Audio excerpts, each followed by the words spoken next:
Good morning, everyone.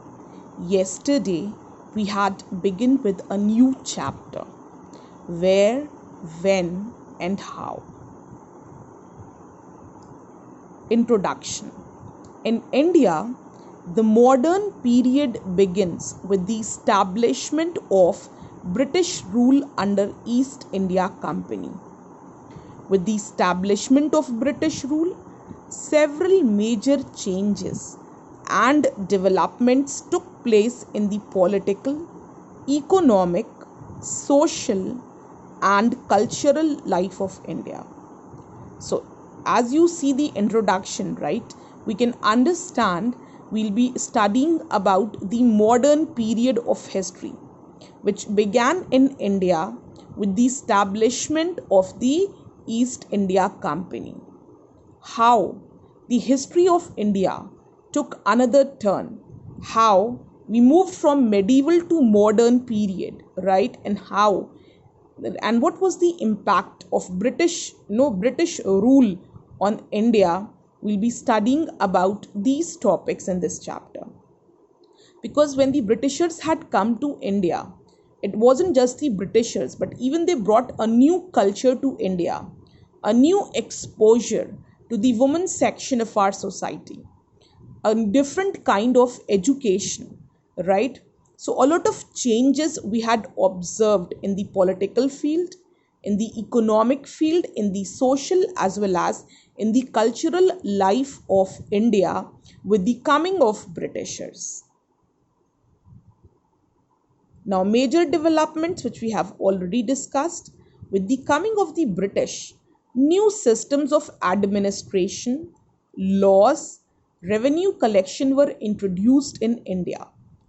The purpose of the British rule was to colonize India, to control Indian markets, and to drain away wealth from India. This was the main reason, right, why Britishers were establishing why administration was being developed, why new laws were being implemented, why revenue collection was being done at a tremendous rate. The main purpose was to completely control the Indian market, exploit the small businessmen, right, and drain away all the wealth from India. That is why new systems of administration, laws, and revenue collection were introduced. British rule led to the exploitation of peasants, artisans, and craftsmen and ruined the handicrafts industry of India. Naturally, the Indians protested against this colonial oppression, leading to sporadic incidents of localized violence and finally the mass revolt of 1857. Right? Then, naturally, the Indians protested against this colonial oppression, leading to sporadic incidents of localized violence and finally the mass revolt of 1857. During the British rule, India witnessed numerous social and cultural changes.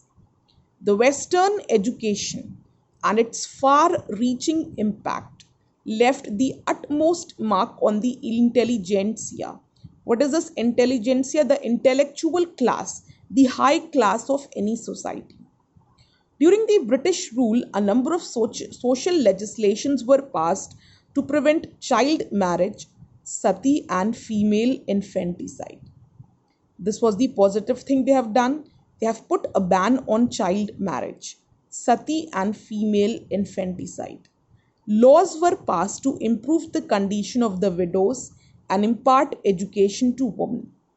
Indian reformers led to major protest against the social evil of caste system. Then another major development slide. British rule gave rise to colonial cities like the Bombay we know today, Calcutta and Madras. These cities, these port cities were developed by the Britishers for the easy trading business, right? Trade could be made easy. Export import could be made easy. Export means sending goods from our country to another country. Import means bringing goods from another country to our country. Right? Export means sending away, import means bringing. Fine. So British rule gave rise to cities like Bombay, Calcutta, and Madras. Why these cities were developed? Particularly for the import-export business. The hill stations of India were developed during this period, I told you, right? The most dynamic and challenging aspect of modern Indian history was the saga of Indian national movement, where a wide number of groups like the Indian National Congress, the revolutionaries, the peasants, and the tribal groups challenged the British rule, following the different kind of strategies. Indian national movement gave rise to many dynamic leaders whose legacy still continues to inspire us. Leaders like Mahatma Gandhi, Jawaharlal Nehru, Subhash Chandra Bose, Sardar Patel have left their footprints on the glorious path of Indian national movement. Now, colonial period. Many historians refer to the period of British as the colonial India. This is because India was a victim of colonial domination and exploitation. Domination means Britishers dominated us, and slowly they exploited our own resources. We didn't have a right over our resources, right? We have to pay tax for everything we owned, right? And this tax was collected in huge amount by the Britishers, right? So Britishers didn't even left a single chance to exploit the Indian citizens and Indian resources. Peasants, artisans, they were suppressed brutally. This period extends approximately from the middle of 18th century up to India's independence.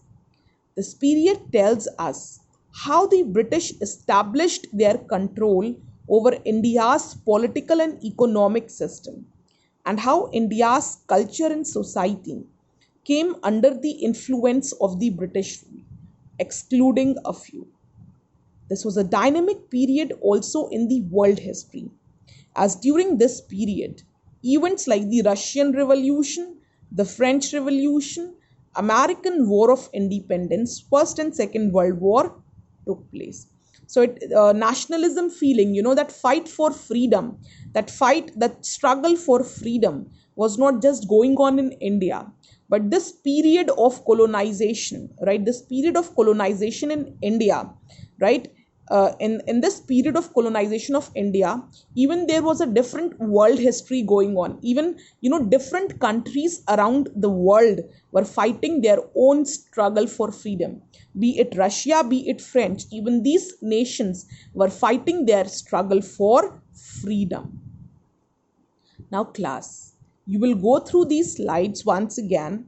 Thoroughly, you will go through each word. If any query is there, you can raise your questions on your WhatsApp group. Now coming to your homework. What you will do is, class, you will make a collage in a chain of events of how Britishers had finally taken control of India.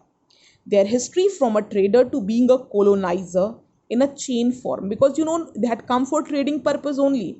If you remember, Britishers didn't come for ruling purpose. They had come firstly through trade, and slowly they have taken the control of India, right? So that change, that timeline, you will be discussing in the form of a collage. And make sure, I want your homework on time. Thank you.